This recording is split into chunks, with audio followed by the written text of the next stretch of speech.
So it is, of course, Independence Day. It is the 4th of July. NFL training camp is about 3 weeks away. There's not a ton of NFL news out there right now. We'll be diving into, my bold predictions for the NFL season as we get closer to the end of this month. And of course, Labor Day, I reveal my full 2024 NFL predictions to you as season 9 of Brandon's World kicks off.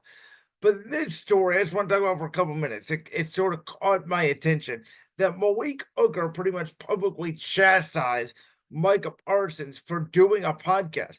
Malik Hooker pretty much said that when the Cowboys run game is struggling, that Micah Parsons doesn't care about that. He'd rather care about sharing his thoughts with his podcast audience. And Micah Parsons fired back, and there's all this drama in Dallas. And it just adds up to what I believe may be a very bad season for the Dallas Cowboys, who have been very noisy this offseason.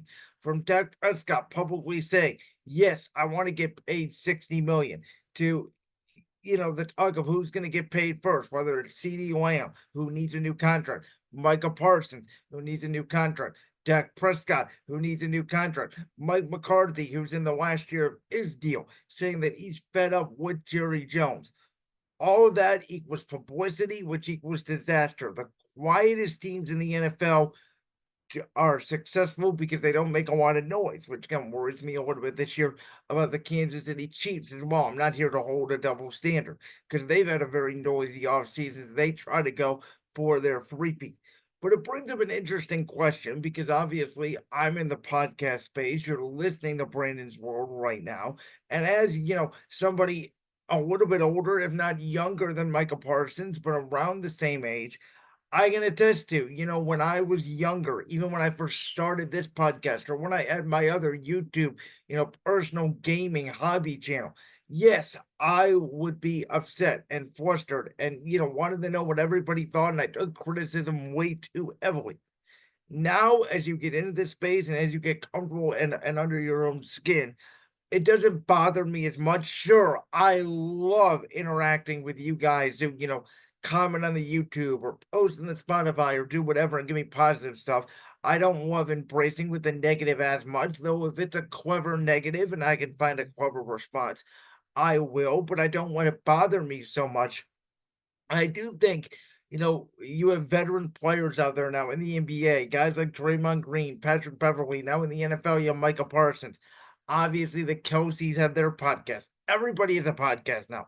I have a podcast, a little guy like me just sitting in front of my desk right now recording a podcast. If you got a computer, you got a webcam, you got some sort of audio, you can have a podcast. It's that easy.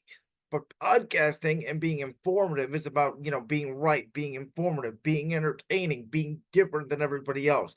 And if you're an athlete and all you can think about the first thing after a game is you running off the field and doing your podcast, yes, that's a bad sign. And so I think some players, like the Kelseys, etc., that are veterans who, can handle the outside noise that have been in the league for years, I'm fine with them having a podcast because they have a brand as well.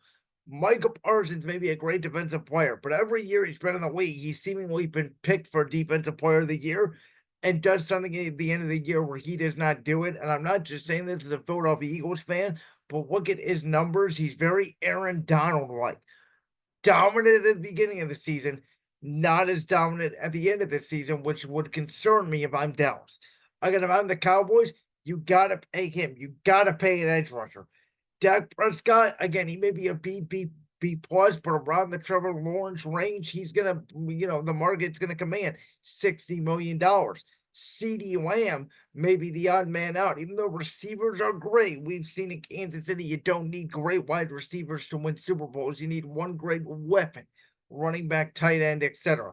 They already let Tony Pollard go, by the way, and the only thing they did was bring back Zeke.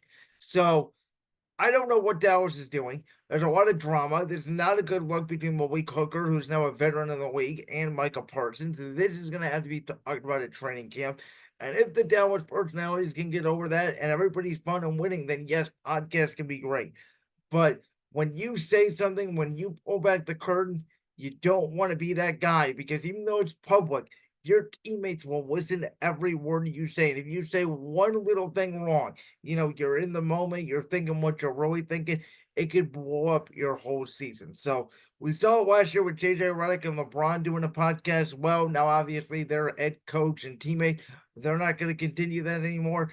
If I was an athlete, I understand. Again, I'm thinking of, well, I can create my own brand and my own media. This is the new media. I get it.